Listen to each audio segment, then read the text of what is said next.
വനിതാ ചെസ് ലോകകപ്പ് നേടുന്ന ആദ്യ ഇന്ത്യൻ താരമായിരിക്കുകയാണ് ദിവ്യ ദേശ്മുഖ്. വെറും 19-ാം വയസ്സിലാണ് ദിവ്യയുടെ ചരിത്ര നേട്ടം. രാജ്യത്തിന്റെ അഭിമാനമായി മാറിയ ദിവ്യ ആരെന്നറിയാം.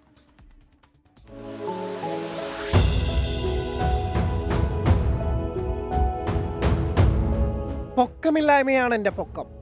കുഞ്ഞുണ്ണി മാഷ്ടെ വിഖ്യാതമായ വരികൾ. ആ പൊക്കമില്ലായ്മ ഇന്ത്യക്ക് സമ്മാനിച്ചത് ഒരു ലോകകപ്പാണെന്ന് പറഞ്ഞാൽ അത്ഭുതപ്പെടേണ്ട. ആ കഥ ഇങ്ങനെയാണ്. നാഗ്പൂരുകാരായ ഡോക്ടർ ജിതേന്ദ്ര ദേശ്മുഖും ഭാര്യ ഡോക്ടർ നർമ്മദയും മൂത്ത മകൾ ആര്യയെ ബാഡ്മിൻ്റൺ പഠിപ്പിക്കാൻ വിട്ടിരുന്നു. ഒരു നാൾ ഇളയവൾ ദിവ്യയെയും അവിടെ ചേർത്തു. ദിവ്യയ്ക്കെന്ന് 4-5 വയസ്സ് കാണും.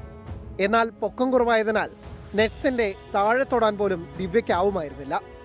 ഇതോടെ ബാഡ്മിൻ്റൺ മോഹങ്ങൾ ഉപേക്ഷിക്കുകയല്ലാതെ വഴിയില്ലാതായി. യാദൃശ്ചികത എന്നോണം അതേ ബിൽഡിങ്ങിൽ ചെസ് പഠിപ്പിക്കുന്ന ഒരു അക്കാദമി കൂടിയുണ്ടായിരുന്നു. ദിവ്യയെ മാതാപിതാക്കൾ അവിടെ ചേർത്തു. അന്നവർ കരുതിയിരുന്നില്ല അത് ചരിത്രത്തിലേക്കുള്ള വഴിയൊരുക്കലായിരുന്നെന്ന്.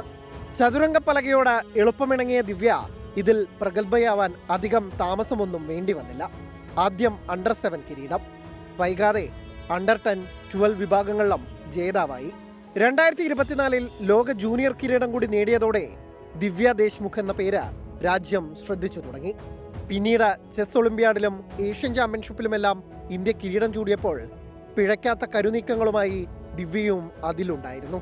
ഒടുവിൽ 15-ാം സീഡായെത്തി വമ്പൻ അട്ടിമറികളിലൂടെ ചെസ് ലോകകപ്പിലും അദ്ഭുതമായി ദിവ്യ. ഒരിക്കലും തിരുത്താനാവാത്ത ഇന്ത്യയുടെ ആദ്യ വനിതാ ചെസ് ലോകകപ്പ് ജേതാവെന്ന നേട്ടവും ഇനി ദിവ്യയ്ക്ക് സ്വന്തം. Sports desk 24. ലോകത്തെവിടെയായാലും ഏത് സമയത്തും 24 വാർത്തകളും ഓഗ്മെന്റഡ് റിയാലിറ്റി പാക്കേജുകളും എക്സ്പ്ലെയിനറുകളും വിശദമായി കാണാൻ ഞങ്ങളുടെ യൂട്യൂബ് ചാനൽ നിങ്ങൾക്ക് സബ്സ്ക്രൈബ് ചെയ്യാം.